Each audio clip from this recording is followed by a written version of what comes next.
Hello, Edmund. How are you? Hello there, find you. I'm great, thank you. Now, today we will discuss the results that we have obtained for our project group, for our project work. So, let me demonstrate my screen. So, as you can see, our theme is investigation of the processes of excitation of a hydrogen atom based on the Debye potential. Well, today our topics for discussions will be from 1st to 8, by beginning from literary review, some analytical obtaining methods, graphs, and comparison with experimental theoretical works, and the conclusion. So let's start with the topic number 1. Chapter number 1, literary review and topic. Well, the collisions, especially excitations were deeply studied in our case in non-ideal plasma, ideal plasma, and etc. So the investigation of the interactions of these inelastic collisions were deeply studied from the from the time of the great Rutherford, who first described the atom, who has first made up the experiment of atom in which he described what is the differential cross section, total cross sections, and etc. So, due to the collisions of particles, it is possible to calculate different parameters of collisions of plasma, etc. For example, the probability of excitation, or probability of the scattering of the particle, and even the type of the interaction can be studied from this.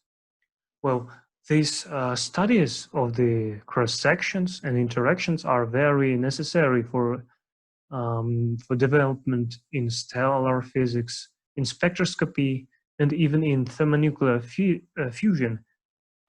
In tokamaks, it is very necessary to study it. Okay, Yeah. can you please describe what is the Debye-Hückel potential in our book? Okay. In this work, we will investigate the excitation cross-section based off Debye-Hückel interaction potential, also known as screening Coulomb potential. The main difference between the Debye-Hückel and Coulomb potential, Debye-Hückel potential, we use the Debye radius. This potential is considered as a small range potential because screening effect of the particle can observe it only in the range of the length. The Debye-Hückel potential is usable in case of high approximation with connection, and if a coupling parameter less than or equal to 1. As we know, the coupling parameter it's the ratio of potential energy to kinetic energy. To calculate the cross section is obligatory to use the Born approximation method.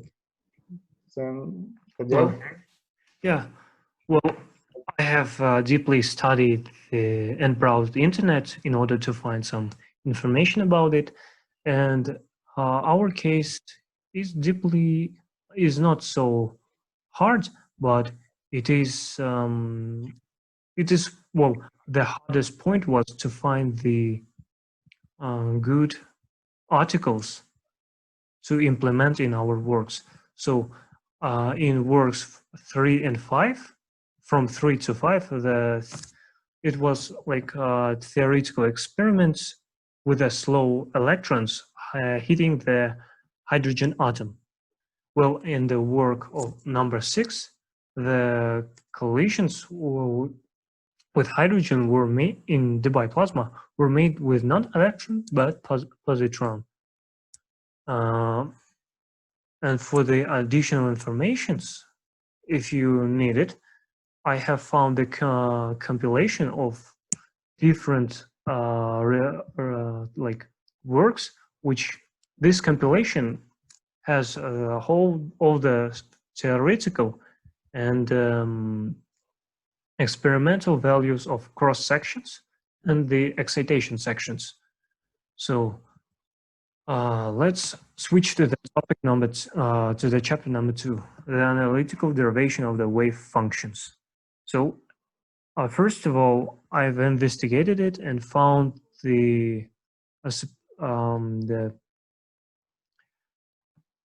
and found that the derivation of wave function is very necessary for the Born approximation. It is to make the Born approximation, we have to find the asymptotic term or asymptotic form of the wave function.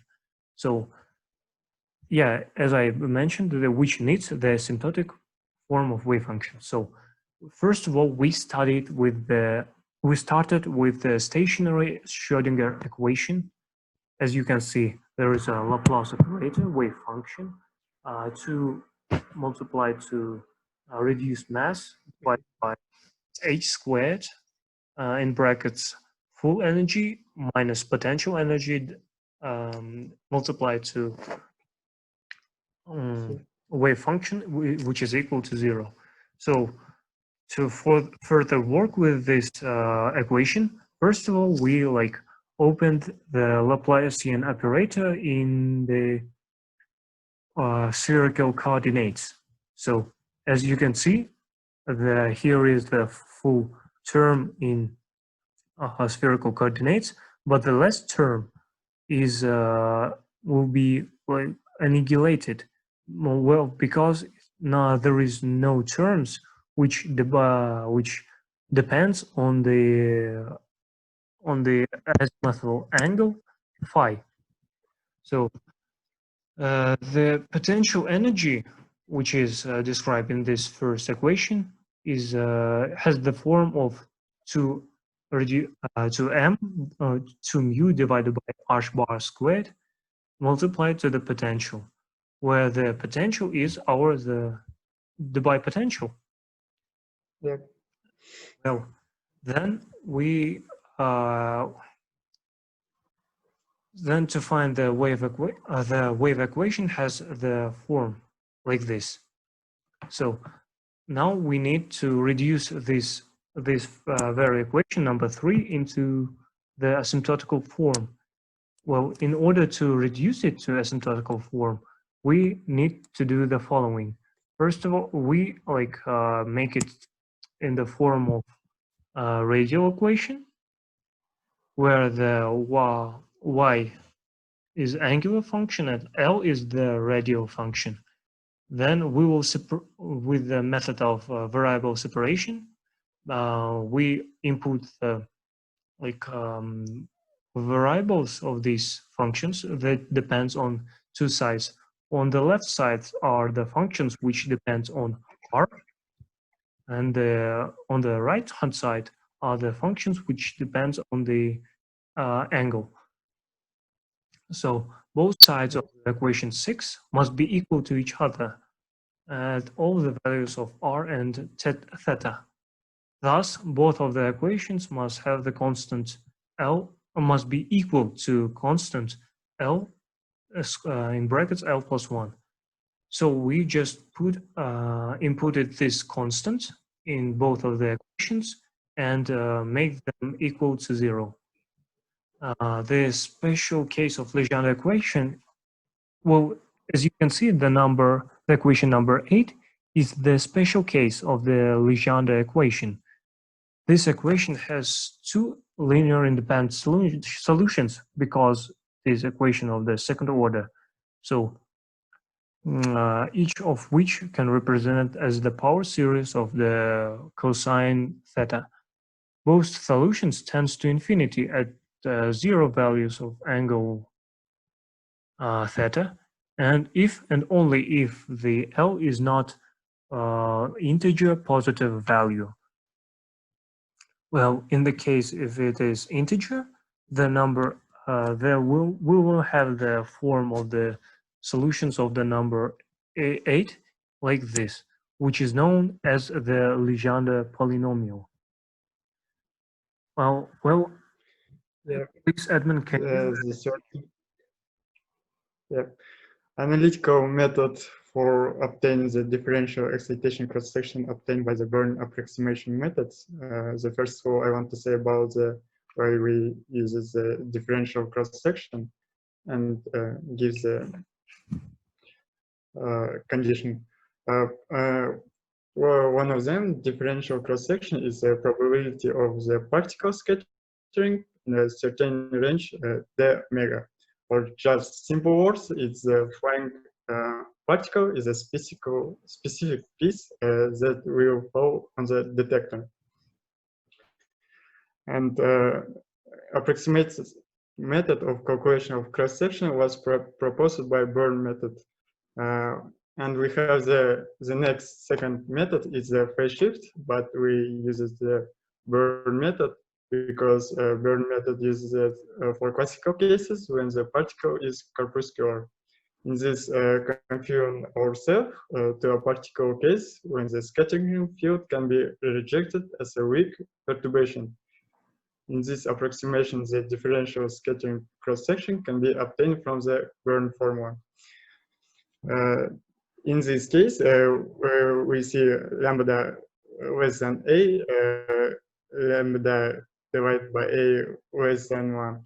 The Wagner rates reduce must be much larger. This condition, the particle cannot be considered as a wave, despite the calculation of cross-section with this method is much easier than the method of particle waves. In order to reduce the main assumption in derivation of this method, it is needed to have the total energy to be much larger than the potential energy. The asymptote of this method in this impact of potential is too small. According in this interaction can be as a perturbation in plasma. The equation of 3 is the RDR state is the Schrödinger equation to obtain it. And we have this third equation. We will search the solution with asymptotic form, the four equation for large values of R. When we have the Xi wave function equal to exponential to ikz plus exponential ikz divided by R function of theta. And when we suppose to Xi, we have this the ninth formula, and the last formula is the 10 to mathematical operation, where J is a general solution of the equation, and K is the wave vector of particle before collision, and K derive it's after collision. Can you? Yeah. So it's the general solution of equation 3. If we suppose it the 3 equation, we have this this equation to 12. In G, in the formula 12 is replaced with the E exponential IKA for approximate asymptotical form. Let us consider that impact of the potential is decreasing and high values of R derives, and there is asymptotical area where R is larger than R derived R or K. It's the same, but I use it R because it's easily to calculate it. Let's denote with a vector n in the direction of R. Then when we begin in 13 to 21 formula, it's all of them, it's a mathematical operation. For example, I want to say about 15 formula is the further asymptotical form imputation change the wave function Xi depend R derived to imported to exploitation IKZ derive and composition of 4 and give us the first born approximation. The formula is 15 is the general form when we use. Then let's calculate. We calculate the differential cross-section Bohr method for the bipotential. Just we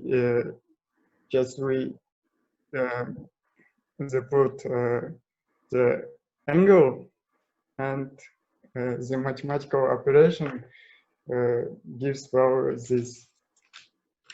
You see? Can you please make it closer, because in the camera it's we can see closer, higher, and slow down, lower, put it lower.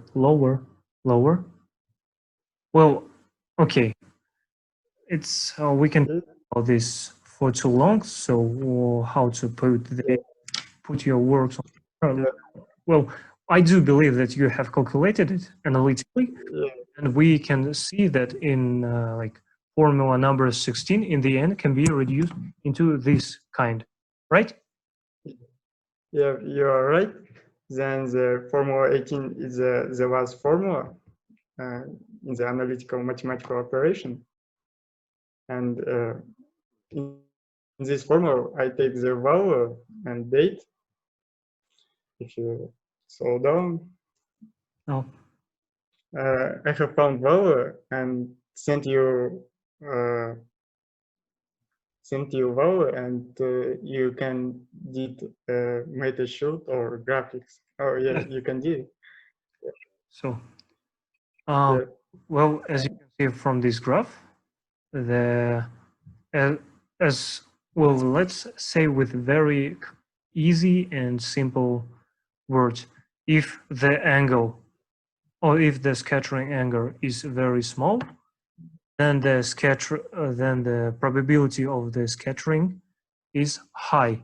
Well, in the case of when the gamma is equal to 0.7, dimensionless wave vector equal to 0.8, and RS parameter is equal to 4.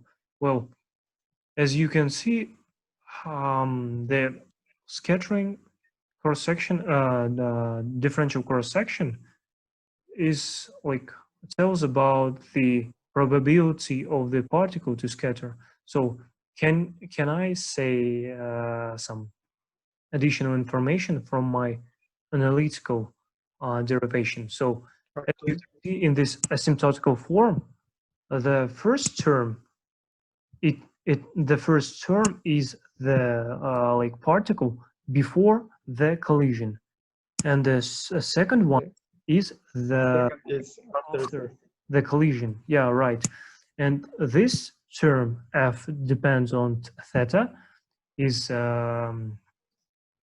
it is the like amplitude of the scattering, right? So why we have calculated the differential cross sections? The secret is we need this term differential cross section to calculate the whole total complete excitation cross section. So yeah, right. Just before talk about the analytical I want to use these variables, but I have reduced the date too much because and I have I know the number of the data for the graph was too much, and you have like reduced it to this kind in order to make it smaller and to save the space of our work and to make it more comfortable. Thank you very much.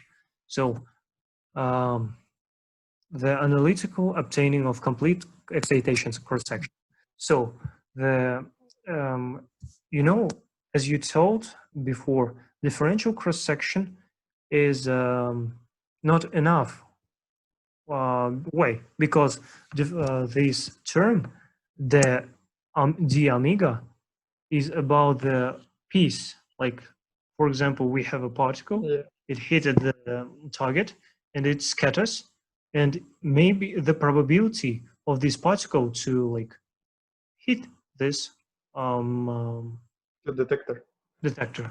Yeah, well, telling the probability is not so correct because the probability is from 0 to 1. It is the scattering length. So, and in this work, the excitation cross-section, it like calculates the value of the excitation of the hydrogen atom if it is heated by the particle. So the inelastic collision with the particle of the hydrogen atom, yeah, this one.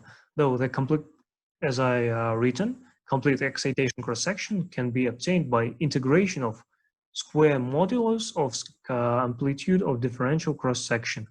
So, well, we can calculate the excitation cross-sections with two methods, the first one and the second one. So there is no any like difference because the modulus of the scattering amplitude is equal to the differential cross-section. So I have taken your values, Edmund, of like not the value, but the term that you have turned it into dimensionless form. So I have taken it and inputted it in here. Well, and the depending, and I have found the work of Professor Shalenov, Ramazanov, Professor Jumagova, and etc. Those professors have calculated, have described how they calculated the excitation cross sections. They used the minimum scattering angle, which they like represented in form of the 2 multiplied to arc sine theta, and the relation of excitation cross section, energy of the excitation, and energy k, but the energy of the like wave function. So well, then I tried it. I tried it to calculate it in analytical form. I want to like show you, but analytical form was nothing. The only way, the best way to use it is to calculate here. Is it visible here? So this is. Yep. So this is the equation. I have turned it like I have inputted from the differential cross section the term dimensionless term of the Debye-Born approximation, and further integrations will give me nothing because we need only the numerical method of calculations in order to plot the graph. As you can see from this graph, it is the excitation. It depends on the and on the x-axis you can see the energy of the incident particle and the excitation cross-section. For the parameter gamma equals to 0.7, I test our plasma. Okay, in our plasma, it is weakly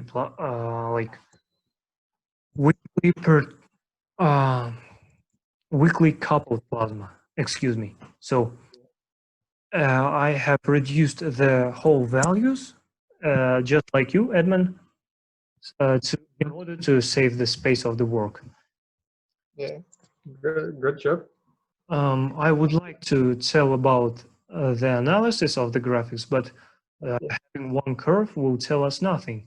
So that's why I've asked Aso to send me his table. Well, I have only like a little value. When I know Aso work is with pseudo potential. Yes, right. Effective pseudo potential. Well, as you can see, the black curve is our Debye potential. So I have taken the values from 0, 50, 10, and etc. until 300. So I've taken the values at this point of which was calculated by Tazbulatov Hassel and Mukanov Madiyar. And here you see the difference between them. Well, in fact, as you can see, the excitation cross-section value of pseudo potential is much higher than the value of Debye potential. Well, it is because of the little value of the RS parameter of the pseudo potential and the higher value, which is equal to RS equals to 4, and at the equal amount of gamma. So what can you see from this is that if like Debye, one moment. So yeah, the excitation cross section is inversely proportional to the RS. i.e., if the RS parameter grows higher, then the excitation cross section will be lower. So, and if the RS is lower, then the excitation will be higher. So, as I described, on figure 3 is a given comparison between, as I mentioned, shortened tables of total excitations cross sections based on Debye and pseudo potentials. So, as you can see, there is dots. I have made this graph is splinal, is splines. The difference between curves, as you can see, it is obvious. The excitation is higher in pseudo potential, and the Debye potential is lower. As you can see, the origin of these curves is also different. Well, it's because of the pseudo potential is very unique because of his it takes into the account not only the Debye radius, which is in our Debye potential, but the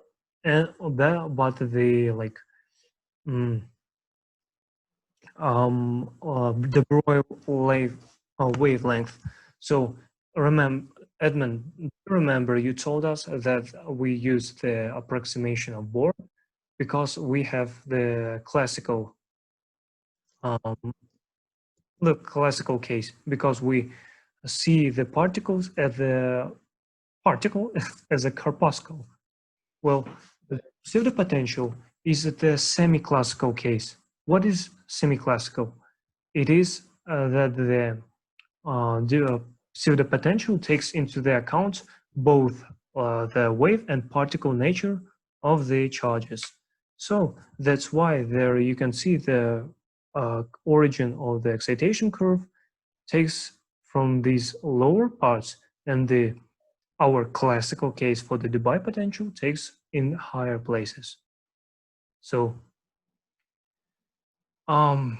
as I've written here, we should mention that the pseudo potential includes not only screening effect, as I said, but the effect of diffraction and the method of yes. It's all Edmund, you used the Born approximation to find the differential cross section. Yeah. Differential cross section. Yeah. Yeah, but this semi-classical case of the pseudo potential gives them the opportunity to calculate it with the method of the phase shift. So I just it's like quantum case, if I'm not mistaken. Well,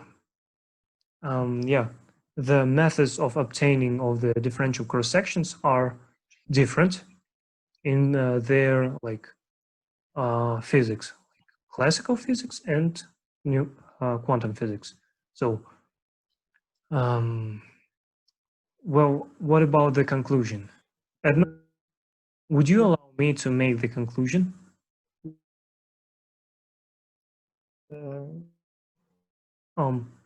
Edmund, and you are lagging right now.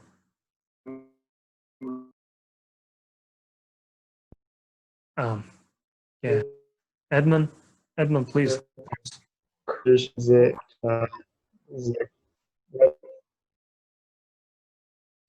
Okay, Edmund.